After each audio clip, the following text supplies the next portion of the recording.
الحمد لله رب العالمين والعاقبة للمتقين والصلاة والسلام على سيد الأنبياء والمرسلين وعلى آله وصحبه أجمعين. أما بعد، أعوذ بالله من الشيطان الرجيم. بسم الله الرحمن الرحيم. يا أيها الناس اتقوا ربكم الذي خلقكم من نفس واحدة وخلق منها زوجها وبث منهما رجالا كثيرا ونساء واتقوا الله الذي تساءلون به والأرحام. قال النبي صلى الله عليه وسلم: يا معشر الشباب من استطاع منكم الباءة فليتزوج فإنه أغض للبصر وأحسن للفرج، أو كما قال عليه الصلاة والسلام.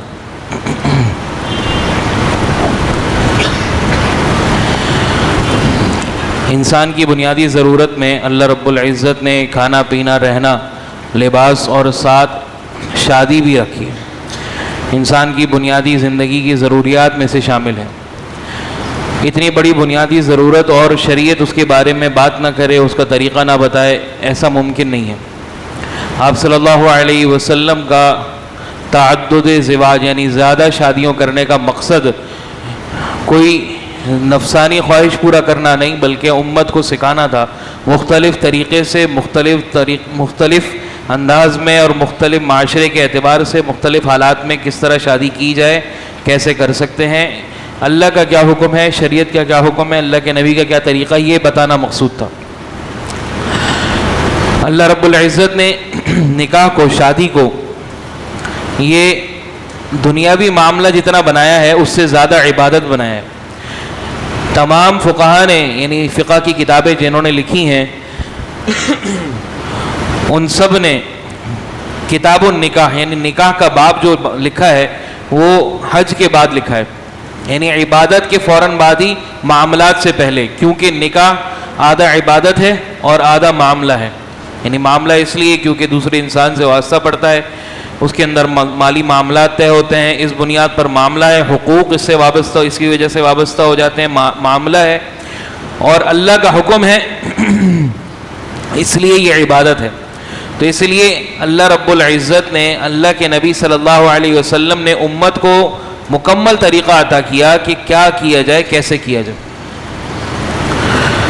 آپ صلی اللہ علیہ وسلم نے فرمایا: اذا من ترضون دینہ وخلقہ، جب تمہارے پاس کوئی رشتہ آئے اور تم اس کے دین سے، اس کے عقیدے سے خوش ہو، یعنی اچھا لگے، تمہیں اس کا عقیدہ درست لگے، تم راضی ہو اس کے عقیدے سے کہ اس کا عقیدہ ٹھیک ہے، کسی کفری عقیدے کا حامل نہیں ہے، اچھا انسان ہے، اور اس کے اخلاق سے بھی خوش ہو کہ ٹھیک ہے کہ اس کا اخلاق اچھے ہیں، کسی برائی میں مبتلا نہیں ہے، فانکحوہ، اپنی لڑکیوں کی شادی اس سے کرا دو. آپ صلی اللہ علیہ وسلم کا یہ فرمان سن کر صحابہ نے پوچھا: اذا کان فیہ فکذا وکذا، اگر اس کے اندر یہ برائیاں ہوں، برائی سے مراد یہ ہے کہ معاشرے کے اعتبار سے مالدار نہ ہو، اسٹیٹس اچھا نہ ہو، فلاں ہو، حسب نسب اچھا نہ ہو. آپ صلی اللہ علیہ وسلم نے فرمایا 3 مرتبہ: ان لم تفعلوہ، اگر نہیں کرو گے، تکن فی الارض فتنۃ وفساد، اگر نہیں کرو گے تو زمین میں فتنہ اور فساد برپا ہو جائے گا. تو اللہ کے نبی صلی اللہ علیہ وسلم نے آسان بنایا یہ چیز کو کہ بھئی تم دیکھو رشتہ، اور بنیادی طور پہ اللہ رب العزت نے نکاح کے اندر چند چیزیں رکھی ہیں. سب سے پہلے رشتہ دیکھنا. آپ صلی اللہ علیہ وسلم نے فرمایا: تنکح المرأۃ لاربع، 4 وجہ سے شادی کی جاتی ہے، 4 چیزیں دیکھ کر. لمالہا، مال دیکھ کر شادی کی جاتی ہے. لحسبہا، حسب نسب خاندان اسٹیٹس دیکھ کے شادی کی جاتی ہے. لجمالہا، عورت کی خوبصورتی دیکھ کر شادی کی جاتی ہے. نمبر 4 لدینہا، اور دین دیکھ کر، دینداری دیکھ کر شادی کی جاتی ہے. پھر فرمایا: فظفر بذات الدین تربت یداک، اگر کامیابی حاصل کرنی ہے تو دیندار عورت سے شادی کر کے کامیابی حاصل کر لو. اس کے اندر یہ نہیں دیکھو کہ یہ غریب ہے، غریب گھرانے سے ہے، مالدار نہیں ہے، اس کا اسٹیٹس اچھا نہیں. یہ شریعت نے رکھا ہے، یہ نہیں ہے اس کے بالکل نفی کر دینا کہ بالکل نفی، کوئی بھی آ جائے جیسا تیسا ہو، آپ کے خاندان کے اس مطابق ہو نہ ہو، آپ کے ہم مزاج ہو نہ ہو، اس سے شادی کرا دیں، یہ مقصد نہیں ہے. شریعت نے کفو یعنی ہم پلہ ہونے کا رواج رکھا ہے کہ اپنے اعتبار سے دیکھیے آپ کے خاندان کا مزاج، ان کے خاندان کا مزاج، آپ کے خاندان کا اسٹیٹس، ان کے خاندان کا اسٹیٹس، ایک حد تک اس کو دیکھا جائے گا. لیکن اسی پر انحصار کر دینا کہ لڑکا اچھا ہوگا, کماتا اچھا ہوگا تو شادی ہوگی, لڑکی خوبصورت ہوگی تو شادی ہوگی, لڑکے والے اسٹیٹس والے ہوں گے تو ہم رشتہ کریں گے, اسٹیٹس اچھا نہیں ہے تو رشتہ نہیں کریں گے. اس بنیاد پہ شادی کرنا ناکامی کا ذریعہ ہے, کیونکہ اللہ کے نبی صلی اللہ علیہ وسلم فرما رہے ہیں کامیابی حاصل کرنی ہے تو دیندار عورت سے شادی کر لو, دیندار اور رشتے کو قبول کر لو. تو سب سے پہلے رشتہ دیکھتے ہوئے آدمی کو یہ مد نظر رکھیں کہ جو بھی رشتہ ہے, لڑکا ہو یا لڑکی ہو, دینداری ہے یا نہیں ہے, سب سے پہلی چیز یہ دیکھی جائے. پھر جب رشتہ طے ہو جائے اس کے بعد شادی کا مرحلہ. آپ صلی اللہ علیہ وسلم نے فرمایا اعلنوا النکاح, نکاح کو اعلانیہ طور پہ کرو, وجعلوہ فی المساجد, اور مسجدوں میں کرو. نکاح کو مسجد میں کرنے کا اللہ کے نبی صلی اللہ علیہ وسلم نے حکم دیا. مسجد میں عبادت کی جاتی ہے, مسجد میں کاروبار نہیں کیا جاتا, مسجد میں دکان نہیں لگائی جاتی, مسجد میں نکاح خالص اللہ کی عبادت کے ذریعے مسجد بنائی گئی ہے. اس لیے آپ صلی اللہ علیہ وسلم نے خود بھی مسجد میں نکاح پڑھائے اور صحابہ کو بھی حکم کیا کہ مسجد میں نکاح کا انعقاد کرو, کیونکہ اللہ کی رحمت کے ساتھ شروع کرو, اللہ کے گھر کے اندر آ کے اپنی نئی زندگی کو شروع کرو. آج ہماری نئی زندگی شروع ہوتی ہے ڈھول تماشے سے, اللہ کی نافرمانی سے, اللہ کے حکم کی نافرمانی سے, اللہ کے نبی کے طریقے کے ٹوٹنے سے. پھر کہتے ہیں جی برکت نہیں ہے, نکاح کے اندر آپس میں محبت نہیں ہے, لڑائی جھگڑے بہت ہیں, کیا کیا جائے. اللہ کے نبی صلی اللہ علیہ وسلم کی پہلے فرمان کو توڑ دیا تو کیسے برکت آئے گی. پھر نکاح کے اندر آپ صلی اللہ علیہ وسلم نے فرمایا کہ سب سے پہلی چیز, سب سے بہترین چیز جو نکاح کے اندر ہے, جو برکت پیدا کرتی ہے میاں بیوی کے اندر اور اولادوں کے اندر, تعلقات پیدا کرتی ہے, وہ ہے سادگی. ان اعظم, حضرت عائشہ فرماتی ان اعظم النکاح برکتن, سب سے عظیم کا یہ اس میں تفضیل, اس مطلب بہت زیادہ برکت. ایک عظیم ہوتا ہے بہت بڑا اور ایک اعظم ہوتا ہے بہت زیادہ بڑا. ان اعظم النکاح برکتن, سب سے عظیم ترین برکت والا نکاح وہ ہے ایسرھا مؤونہ, جس کا خرچ سب سے زیادہ کم ہو, جس کا خرچ سب سے زیادہ کم ہو, وہ سب سے عظیم نکاح ہے. تو نکاح کو آسان بنانا, آج ہم نے مختلف لعنتیں ہمارے اوپر سوار کر کے نکاح کو اتنا مشکل کر دیا کہ اس کی وجہ سے دوسرے کام آسان ہو گئے. جب صحیح راستہ مشکل کیا جائے گا تو غلط راستہ آسان ہو جائے گا. بعض لوگ ایک حدیث پیش کرتے ہیں کہ آپ صلی اللہ علیہ وسلم نے بھی اپنی بیٹی کو جہیز دیا تھا, جہیز کا نام بھی نہیں پتا تھا عرب میں, تصور بھی نہیں تھا. آپ صلی اللہ علیہ وسلم نے حضرت علی رضی اللہ عنہ جن سے نکاح فرمایا اور کہا کہ اپنا گھر کا انتظام کرو تاکہ رخصتی ہو. اس وجہ سے آپ صلی اللہ علیہ وسلم نے مدد کے طور پہ اسی رقم سے جو حضرت عائشہ فاطمہ رضی اللہ عنہ کا مہر دیا تھا, مہر کے طور پہ جو رقم دی گئی تھی, اسی رقم سے ہی چیزیں خریدی. یعنی حضرت علی رضی اللہ عنہ, حضرت فاطمہ رضی اللہ عنہ کے پیسے سے چیزیں خریدی گئیں اور اس کے بعد ان کو دیا گیا. تو وہ جہیز کیسے ہو سکتا ہے؟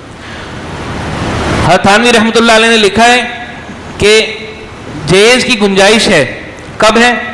جب آپ کی طرف سے نہ دیانتاً, نہ صراحتاً, نہ کنایتاً, نہ اشارتاً مطالبہ ہو, کسی بھی طریقے سے مطالبہ نہیں ہو. ہمارے ہاں تو لڑکے کے چچاؤں کو یہ دیا جاتا ہے, لڑکا یہ پسند کرتا ہے, لڑکا ہمارا اے سی میں سوتا ہے, یہ مطالبہ ہے.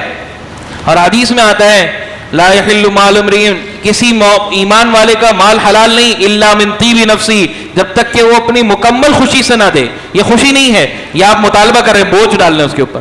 دوسرے نمبر پہ مطالبہ نہ ہو. تیسرے نمبر پہ آپ اس کو استطاعت کے مطابق دیں, بچی کو استطاعت کے مطابق, جو والدین دینا چاہیں دے دیں, نہیں دینا چاہیں نہیں دیں, کچھ بھی نہ دیں. شریعت نے پابند نہیں کیا, نہ یہ معاشرے نے, یہ خاص طور سے یہ ہمارے ہندو معاشرے نے پابند کی ہے. تیسرے نمبر پہ نمود و نمائش سے خالی ہو, بالکل کسی قسم کی نمائش نہ ہو کہ ہم نے یہ دیا, ہم نے بیٹی کو یہ دیا, فلاں دیا, ہم نے تو فلیٹ دیا, ہم نے تو گھر دیا, ہم نے گاڑی دی, ہم نے بنگلہ دیا, یہ دیا, اور پھر دکھایا جا رہا ہے. ایک دن منعقد ہوتا ہے پورا, جی آج نمائش ہوگی کہ لڑکے والے کیا دے رہے ہیں اور لڑکی والے کیا لے کر دے رہے ہیں, وہاں سے کیا سامان آیا ہے. نمائش کی جا رہی ہے اس کی ویڈیو بن رہی ہے، یہ آیا، یہ گیا، فہرستیں بن رہی ہیں، یہ نہیں دیا، یہ آ گیا. یہ لعنت ہے ہمارے اوپر. اسی لعنت کی وجہ سے ہمارے آج گھر ٹوٹ رہے ہیں. 25,000 سے زیادہ ایک سال کے اندر کراچی کے کورٹ کے اندر نکاح ختم ہوتے ہیں، طلاق کے کیس پورے کیے جاتے ہیں. جتنی درخواستیں جو ہے وہ جمع کی جاتی ہیں وہ ایک الگ ہیں، کتنی ہزاروں لاکھوں درخواستیں جمع کی جاتی ہوں گی. پچھلے سال کے ریکارڈ کے مطابق 25,000 سے زیادہ کیس نکاح ختم کیے گئے ہیں، طلاقیں کی گئی ہیں، کورٹ نے فیصلے کیے. وہ تو جو کورٹ نے کیے ہیں، جو گھروں میں ہوئے وہ علیحدہ ہیں، جو ہمارے پاس آتے ہیں وہ علیحدہ ہیں، اور جو کسی کے پاس نہیں جاتے وہ علیحدہ ہیں. تو یہ لعنت کی وجہ سے یہ مصیبت ہے ہمارے اوپر. پھر اس کے بعد جب چلو جی نکاح ہو گیا، جیسے تیسے جہیز باپ نے مر کے گر کے کسی طریقے سے پورا کر دیا، اس کے بعد آ گیا ولیمہ، اس کے بعد مختلف چیزیں شروع ہو گئی، بلکہ شادی سے پہلے شروع ہو گئیں. بھائی مہندی کرنی ہے، مایو کرنی، اس سے پہلے اب تو ایک اور چیز جی برائڈل شاور آ گیا، یہ آ گیا، وہ آ گیا. کچھ کرنے کی کوئی آدمی یہ نہیں سوچتا کہ بھائی ہمیں زندگی گزارنی، آگے اتنی بڑی زندگی ہے، اللہ کے نبی کے مطابق زندگی کی طریقے کے مطابق شروع کر دیں. اس کا جواب ہوتا ہے پہلی مرتبہ، ایک ہی مرتبہ تو کر رہے ہیں شادی، تو بھائی آپ ایک مرتبہ شادی کرو یا 4 مرتبہ کرو، اللہ کے نبی کے طریقے کے مطابق کرو. اور یہی جواب آپ کے لیے بھی ہے. آپ اگر ایک ہی مرتبہ کر رہے ہو تو ایک ہی مرتبہ میں اللہ کے سارے احکامات اور سارے طریقے نبی کے توڑ دو گے، وہ ایک ہی مرتبہ میں پورا کر دو بھائی. پھر آپ صلی اللہ علیہ وسلم نے ولیمہ کیسے کیا؟ ایک نکاح ہوا آپ صلی اللہ علیہ وسلم کا، اللہ تعالیٰ نے حکم دیا حضرت زینب رضی اللہ عنہ سے نکاح کرنے کا. قرآن میں اللہ نے اس کو ذکر فرمایا 22ویں پارے میں سورہ احزاب میں. آپ صلی اللہ علیہ اللہ رب العزت نے اس نکاح کا حکم دیا تھا. آپ صلی اللہ علیہ وسلم نے بکری ذبح کی اور گوشت اور روٹی سب کو کھلایا.